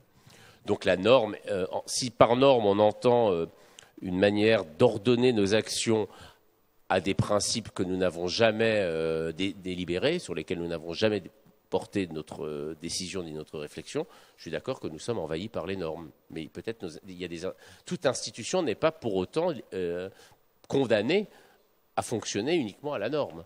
Par exemple, l'éducation nationale a quand même laissé ce qu'on appelait à l'époque significativement la liberté pédagogique. Qui a aussi ses excès, comme toute liberté, mais enfin, néanmoins, là j'en parle, moi je suis encore un peu plus libre dans le supérieur, mais je pense que dans le secondaire, on ne l'est quasiment plus maintenant, à cause de ces normes je dirais, généralement liées d'ailleurs à des facteurs économiques plutôt qu'à des Oui, c'est le New Public Management, ce qu'on évoquait cet après-midi, qui contamine un peu tout, en fait. C'est-à-dire, finalement, c'est quand même ça le néolibéralisme, l'idée que seul l'individu est libre, ça c'est le libéralisme. Le néolibéralisme, en plus d'être libre, il est une entreprise. C'est-à-dire que tout doit fonctionner comme une entreprise, puisque même l'individu lui-même fonctionne comme une entreprise, c'est-à-dire qu'il calcule tout en termes de coûts et de bénéfices, y compris ses relations amoureuses, le capital humain, le capital amoureux, le capital santé, le capital charme, je ne sais pas quoi. Il y a un capital pour à peu près toutes choses. Donc ça, c'est une anthropologie. C'est un sujet différent de celui que j'ai traité, mais c'est une anthropologie qui fonctionne beaucoup effectivement à la norme. Une autre question. Oui. Alors, on est en train de déborder. Est-ce qu'on peut déborder? Sachant qu'il n'y a rien après, ce serait super qu'on puisse déborder. Est-ce qu'on a l'autorisation des organisateurs? Oui. Qui ne dit mot consent? On déborde. Il n'y a pas de chef ici, c'est bien. On va pouvoir mettre en œuvre. Bonsoir, je vais essayer d'être courte du coup pour pas trop déborder. Je suis plutôt sur la même ligne de liberté que vous, même si puisque la 5e l'a dévoyée, je m'autonome plutôt démocrate que républicaine, ce qui permet de me dire à chaque entre-deux tours de présidentielle que je vais devenir monarchiste, parce qu'au moins on aurait une monarchie parlementaire et le Parlement aurait de la place dans la politique. Voilà, donc je suis bien contente de vous entendre ce soir après avoir un peu marché cette semaine. En fait, j'ai une seule question, mais pour moi, elle est fondamentale. C'est comment on permet, comment est-ce qu'on emmène quelqu'un à la liberté alors qu'il ne se sait pas lui-même entraver et qu'il ne se sait pas lui-même empêcher de liberté. Et moi, je suis encore en pleine liberté pédagogique puisque je suis contractuelle depuis 13 mois. Donc, ils ne se sont pas encore vraiment rendus compte que j'étais prof. Donc, je fais un peu ce que je veux. Bientôt, ça s'arrêtera, mais pour l'instant, on ne me demande pas de remplir des tableurs Excel parce qu'on part du principe que je ne sais rien faire. Et ça me va très bien, mais je suis en lycée professionnel et je pense que ces gamins-là, particulièrement, ne se savent pas entraver et ne savent pas la liberté qu'ils perdent en l'ignorant. Et je voudrais savoir comment. Merci, c'est une très bonne question parce qu'elle renvoie pour le coup à la dimension de la liberté comme expérience qui ne se révèle être un idéal ou un principe que quand on est justement privé d'elle. Alors, évidemment, on peut donner plusieurs exemples, on a tous à l'esprit, de gens qu'on considère comme étant se croyant illusoirement libres. Ce qui m'étonne, mais c'est une question, c'est l'exemple que vous prenez, donc des élèves de lycée professionnel. J'ai le sentiment, je ne connais pas beaucoup, mais j'ai le sentiment que que ce qui émane de cette jeunesse, mais visiblement je me trompe, c'est plutôt des gens des jeunes en l'occurrence, enfin ils pourraient être moins jeunes d'ailleurs, mais dans dans les classes populaires, de gens qui ne font que rencontrer la contrainte, ou qui la voient comme... Est-ce que vous pourriez juste préciser en quoi exactement il vous semble être ne pas faire la rencontre avec l'aliénation, ne pas faire l'expérience de leur absence de liberté? Parce qu'ils pensent qu'ils n'y ont pas droit, eux, ou c'est vraiment qu'ils se croient libres?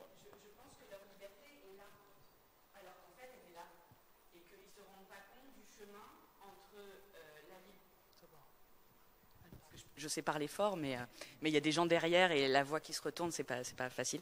Leur liberté, ils la sentent très proche d'eux, c'est-à-dire qu'elle est dans leur consommation, elle est dans l'affirmation de leur individu. On a eu un grand débat hier avec des secondes sur est-ce que les musulmans sont libres en France, il n'y a pas de liberté parce que leur contrainte, par exemple, c'est d'avoir le droit de venir voiler au lycée. Et donc là, ils ont une absence de liberté, alors que moi, j'essayais de leur expliquer que non, c'était une liberté, parce qu'ils étaient mineurs, qu'ils n'avaient pas encore... Voilà. Et la liberté pleine et entière, je veux dire, de citoyens, celle-là, elle leur est complètement étrangère. Et pas à tous, hein, mais à pas mal d'entre eux. Et donc, ils ont une conception très réduite de leur capacité à la liberté. Et c'est très compliqué de leur faire comprendre que, en fait, c'est pas un mur... C'est un mur japonais, quoi. C'est du papier, il suffit de le traverser. Oui, alors bon, je n'ai pas de réponse à cette question. Maintenant, je vois un peu mieux ce que vous voulez dire. C'est le problème fondamental, évidemment, de savoir quel type de liberté on veut et est-ce que la liberté qu'on veut se distingue de celle qu'on a ou qu'on croit avoir. Bon, alors, ce que moi je vois dans d'une certaine jeunesse plutôt populaire, c'est plutôt, oui, effectivement, l'idée que par l'identification aux normes, pour le coup, on parlait des normes de la consommation, il faudrait, on ne verrait pas d'autre liberté que celle précisément d'aller dans le sens voulu d'ailleurs quand même par le système économique de la consommation et de la richesse qui va avec. Ce qui fait d'ailleurs que la manière de penser un peu néolibérale et consumériste, évidemment, elle a été très longtemps. Moi, j'ai peut-être suis trop optimiste. J'ai l'impression qu'on arrive un peu au bout de ça, mais elle s'était diffusée aussi en bas, quoi. C'est-à-dire finalement, même si ce sont souvent, particulièrement la jeunesse de banlieue est un peu le bouc émissaire, souvent dans le débat, si on peut appeler ça le débat public. Néanmoins, finalement, ils ont été longtemps un peu les meilleurs sujets du système, puisqu'il fallait avoir la dernière Nike, etc. Alors, comment est-ce qu'on les amène à une conception de la liberté comme plus politique? Bon. Évidemment, si vous êtes enseignante, la question se pose pour votre propre travail. Et là, je pense que, tout dépend aussi quelle discipline on enseigne, mais c'est quand même un rapport au savoir. C'est comme comment est-ce qu'on donne envie à quelqu'un de savoir ce qu'il ignore, enfin, d'avoir le goût du savoir.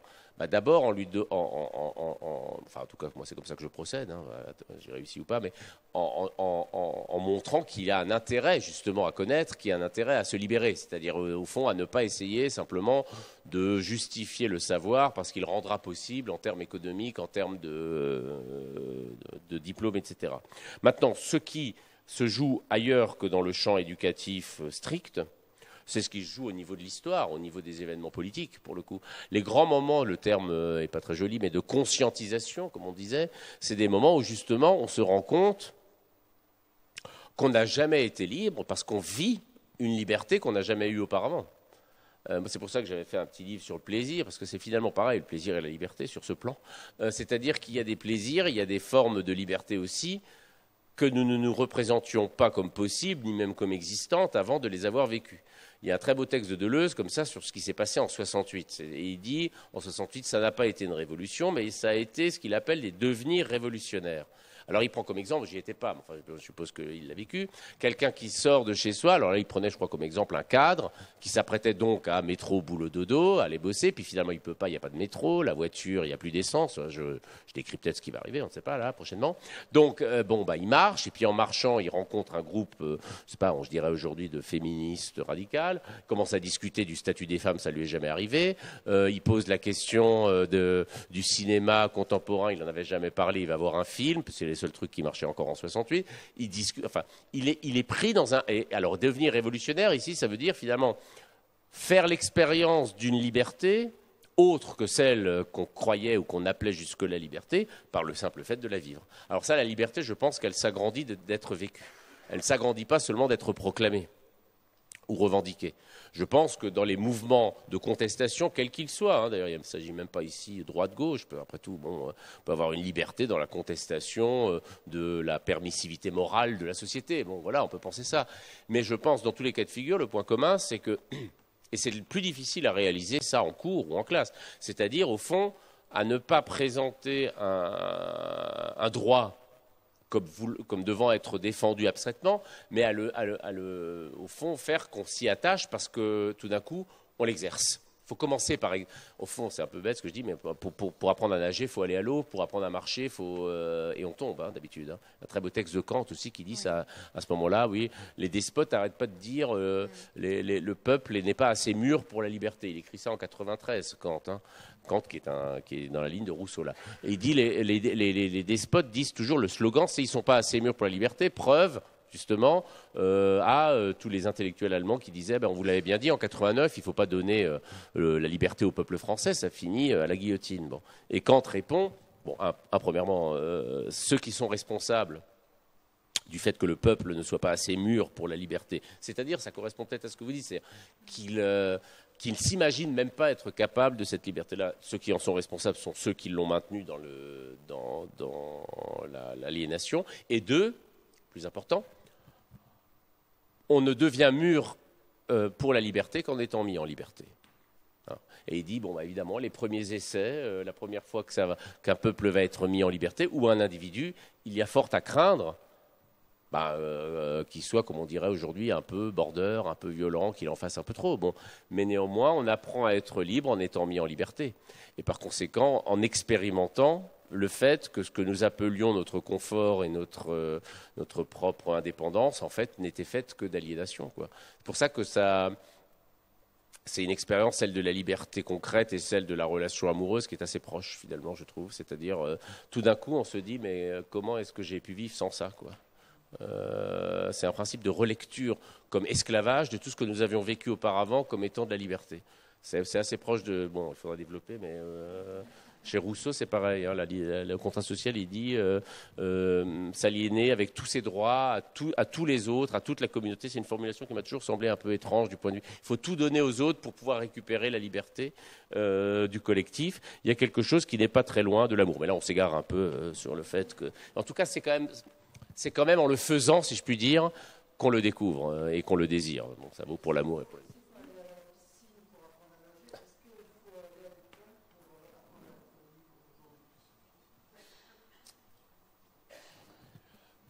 Il faut aller à l'école de toute façon,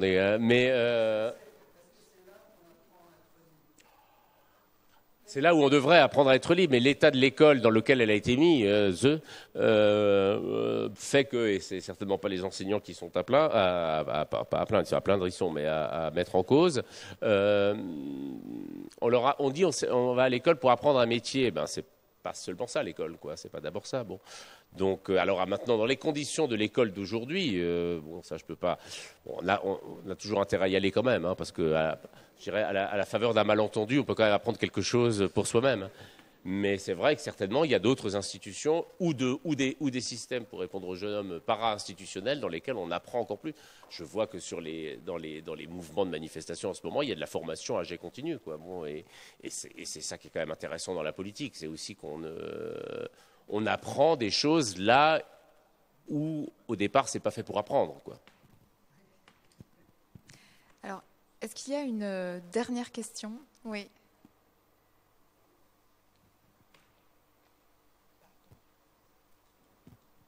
Merci. J'aurais une question concernant le pouvoir d'agir. Et il y a pas mal de citoyens qui s'engagent dans des initiatives citoyennes, pour le coup. Est-ce un moyen illusoire de retrouver sa liberté ? Certainement pas. Au contraire, d'ailleurs. Ça renvoie peut-être à la question sur l'institution. Mais l'association est une forme d'institution. Enfin, est-ce que vous pourriez me citer une ou deux que je puisse voir à laquelle vous... Enfin, peu importe. Voilà. Alors, tout ce qui, de toute façon, La démocratie, ou bon, la République, mais c'est vrai que je préfère le mot démocratie, mais il se trouve que République, je l'ai employé parce que c'est comme ça c'est parce que Rousseau utilise le terme. Mais bon, la démocratie, de toute façon, elle n'a pas de lieu qui lui soit assigné. Donc, par conséquent, elle se joue, elle se constitue, comme la liberté, dès lors que les gens s'assemblent. Donc, ils s'assemblent pour constituer des épiceries solidaires ou des circuits de distribution parallèles, plus écologiques ou moins liés au grand milieu de la distribution. Oui, bien sûr, évidemment. On est dans une situation de crise quand même de l'État qui fait et des institutions publiques. Par ailleurs aussi quand même une certaine désillusion à l'égard, et on la comprend, de l'idée de la liberté privée de l'entreprise, au fond que c'est l'entreprise qui va constituer cette liberté que nous n'avons plus dans l'État. Par conséquent, le troisième terme, ce qu'on appelait autrefois la société civile, ce qui n'est ni le marché ni l'État, donc tous les mouvements d'auto-organisation, puisqu'au fond, ni l'État ni l'entreprise ne permettent de le faire, participent pleinement, sont des manifestations de la liberté qui sont en même temps des moyens de l'approfondir et de la généraliser, bien sûr. Est-ce qu'il y a une dernière question? Sinon, je vais m'autoriser une dernière question parce que sinon, je vais être trop frustrée, là. Voilà, j'aurais pu la poser après, mais... il y a plusieurs ouvrages où vous avez fait un diagnostic assez sombre sur la fatigue d'être libre dont vous parlez aujourd'hui, voire sur des attentes antipolitiques, hostiles à la démocratie. En gros, vous montrez que c'est entretenu par le néolibéralisme, en fait, clairement. Alors là, vous avez soutenu une thèse plutôt opposée, c'est-à-dire vous avez terminé en disant qu'aujourd'hui, les mouvements sociaux montraient plutôt un épuisement du libéralisme, une impasse du libéralisme, et un sursaut nécessaire et que vous appelez de vos voeux du républicanisme. Alors j'avais une question, est-ce que c'est un optimisme de la volonté, c'est-à-dire vous voulez y croire, ou alors est-ce que c'est un diagnostic que vous faites à partir de la lecture de ces mouvements sociaux, depuis les livres que vous avez écrits, où vous avez fait ce diagnostic? En réalité, comme le mouvement, là, il a lieu en ce moment, je ne me sens pas autorisé à vouloir. D'abord, déjà, je n'ai pas de compétences particulières pour prévoir sa fin. Ce que je peux dire, c'est parce que les grandes crises du libéralisme économique ou du néolibéralisme ont mené ou à des mouvements de contestation, d'émancipation, mais de contestation, d'émancipation, ou à des mouvements de fascisation. Je ne peux pas dire autre chose, puisque dans les années 30, on avait quelque chose qui était, je ne dis pas semblable, mais comparable en termes d'épuisement d'un modèle qui n'est pas le même, qui était libéral, économique, pas néolibéral, mais enfin bon, d'épuisement d'un modèle et de substitution à ce modèle dans des grandes période de convulsion sociale, pas seulement en Allemagne, mais en France, il y a eu le Front populaire et en Allemagne, il y a eu autre chose. Donc au fond, ce dont je suis convaincu, moi, c'est que ça se jouera entre ces deux possibilités, c'est-à-dire sur le fond d'épuisement d'un modèle de liberté, en fait, qui s'est avéré extrêmement normé à la fin et qui devient un peu autoritaire maintenant, mais qui de toute façon n'est plus comparable ou n'est plus compatible, pardon, avec l'état de la société. Sur le fond de cette impossibilité, une lutte qui se met en place entre ceux qui pensent qu'il faut, si je puis dire, jeter le bébé de la liberté avec le bain libéral, et ceux qui pensent qu'il faut, je sais pas, je trouve pas la métaphore qui va là, mais enfin, garder la liberté et essayer de lui trouver un sens non libéral. Donc, étant donné que là, ça bouge, et que ça bouge, un peu dans tous les sens, de toute façon, on le vit très bien aujourd'hui, tout le monde est en train de dire, mais alors finalement, ça profite à qui cette affaire-là? Alors tout le monde dit c'est Le Pen, comme ça maintenant, donnons les noms. Bon, je suis pas convaincu, moi, on ne sait pas, parce que finalement, voilà, c'est vrai que ces députés viennent en cravate à l'Assemblée, d'accord, alors que les autres à côté s'excitent, très bien, mais en même temps, ils n'ont rien à dire sur la crise sociale. On voit bien que, finalement, ils soutiennent parce qu'ils n'ont pas le choix. Leur électorat est quand même contre la réforme, donc ils soutiennent, mais enfin ils sont pas. Donc, on voit bien en tout cas que ça se joue entre, et l'exemple de la retraite est un bon exemple, parce que la retraite, finalement, c'est quoi la retraite, d'ailleurs, au passage, l'idée, quand même, au bout d'un moment, il faut se retirer, c'est vrai, avant de la vie économique. Là, la liberté, c'est aussi d'avoir les moyens de se retirer de ce culte de la performance, de cette espèce de concurrence permanente. Donc, c'est une expérience de liberté. Ce n'est pas seulement une question de justice sociale. En tout cas, c'est les deux. Là-dessus, on voit bien qu'il y a les solutions Ce qui ne marche plus, c'est ce qui nous est proposé. Voilà, à mon sens, ça, je pense quand même que majoritairement, tout le monde a compris que ça ne marchait pas, que c'était un effort qui était demandé, mais qui n'avait quasiment même pas de sens, je dirais quasiment même économique. Bon, que c'était vraiment un signal lancé au marché financier, mais que pour le reste, ça n'avait pas de sens. Donc, sur la base de ce rejet-là, est-ce que je suis optimiste ou pas? J'aimerais bien l'être, et je le suis d'autant plus, je le suis en ce moment, parce que je vois bien quand même que ce qui se manifeste le plus, c'est quand même un désir, y compris des gens qui ne sont pas forcément concernés par la retraite à brève échéance, les plus jeunes, de vouloir aussi être envisagés comme des citoyens, même si le mot est un peu vieilli, c'est-à-dire des agents capables d'agir justement sur leurs institutions ou contre elles, le cas échéant, et qu'au fond, on n'est pas condamné à la mélancolie et condamné surtout au ressentiment face à l'échec de politique que, après tout, nous n'avons pas choisi, qu'on a plutôt subi, que des alternatives existent qui se situent ailleurs que dans le racisme, l'autoritarisme, la haine des autres, qui est toujours une forme, je dirais, plus ou moins subtile d'ailleurs, du mépris qu'on se porte à soi-même. Merci beaucoup pour votre leçon et cette discussion. Merci.